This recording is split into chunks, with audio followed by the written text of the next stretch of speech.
Hey y'all, welcome back to Sidewynders Shed. I'm redubbing this video that I already put up because the language on it was quite harsh. So this is a G-rated version for those of you that wanted to watch it without the cussing and swearing and everything. What I'm doing out in the shed is cooking up some home fried potatoes. That tea kettle that's up there, that is my stove temperature gauge. By how quickly and how much that water is boiling and the steam coming out tells me the temperature of the stove. Gives me a rough idea. And normally I don't cook everything on the stove with a fire that big in it and get everything this hot. One of the reasons why I was kind of upset and irritated in doing this is because there was a few people that were just, I was talking to, that just wanted to argue and wouldn't believe that I could cook stuff in this cast iron pan on a high heat without it sticking to the bottom of the pan. They just couldn't believe it. And with very little oil in it. As you can see, the stuff, I'm not deep frying anything. That was another part that irritated me. Had a gentleman that said, "Oh yeah, I can cook stuff on high heat too, and it won't stick." Well, he did. He had about a half an inch of oil, or I should say grease, in there, so nothing ever touched the pan itself. It was just being deep fried, and it just, I was getting irritated. So anyway, here I am cooking up some home fries on very high heat. And they turned out really good. Normally I'll use some bacon fat, bacon grease to flavor them and everything, but this time I just used a little bit of vegetable oil because I'm proving a point here.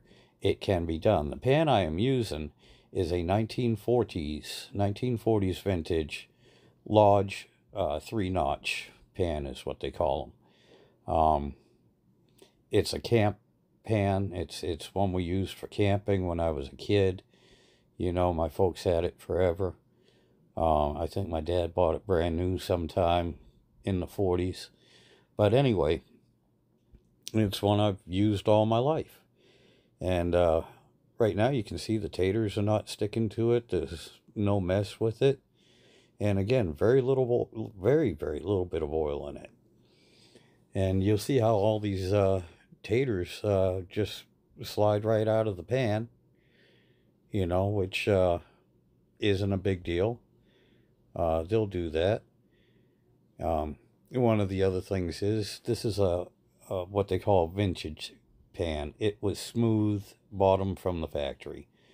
That's another issue I was getting into, the difference between the new Lodge rough cast pans that were never machine smooth, and this is an old vintage Lodge that was machined smooth from the factory. It wasn't worn down smooth over decades of use. It was bought smooth. And I just prefer them. I like them. I think they work a lot better. I think they're not as particular about the heat setting you use. Okay, and as you can see, there's a little bit of stuff in there. That was a seasoning I used. I used some powdered garlic powder on it, and some onion powder, as well as regular onions in it too. And I'm getting ready to crack the egg. Now, that pan is hot. I can barely hold it. It was burning my hand through that glove. This pan is hot. And if I'd watched my language, you could have heard the, well, on the original one, you can hear that egg sizzling as soon as it goes in the pan. Okay. And yeah, when you saw me dump the taters out, there was something off camera that I dumped it into. So yeah, don't worry about it. But no, this egg is sizzling right now. And part of the point I wanted to prove too is normally I wouldn't cook it on this high a heat, and normally I wouldn't leave it there that long, but you can see that thing is moving around. Very little oil in there. Hot pan, it's moving around. I would have already flipped it by now if I wasn't yakking so much on the video. because it did get a little bit more well done on the bottom than what I normally like. But here it is. It's sticking to the spatula and not the pan. And no, that's not seasoning or anything from the pan itself that's on the bottom there. That was picking up the leftover garlic and onion powder that was on the bottom of the pan. But that egg was fine. The yolk was still runny. The whites, the white was a little bit crispier than what I like normally, but it's still fine. And usually, this is what I do in the house. When I'm done cooking with the pan, I'll just add some really hot water, usually out of the coffee maker, and normally it's not rusty. Okay, that's another thing. Kids been using the shed, and they've been having a fire out there at night, and they keep forgetting to fill that tea kettle with water, so heat, oxygen on the fire and everything, it's rusted the inside. I'll have to take care of it. But this is how easy all my pans are to clean. Some good hot water in them. As you can see, I can't hold that pan. That thing is hot. But yeah, all it needs is just some good hot water, and everything comes out. There was another bucket there, by the way.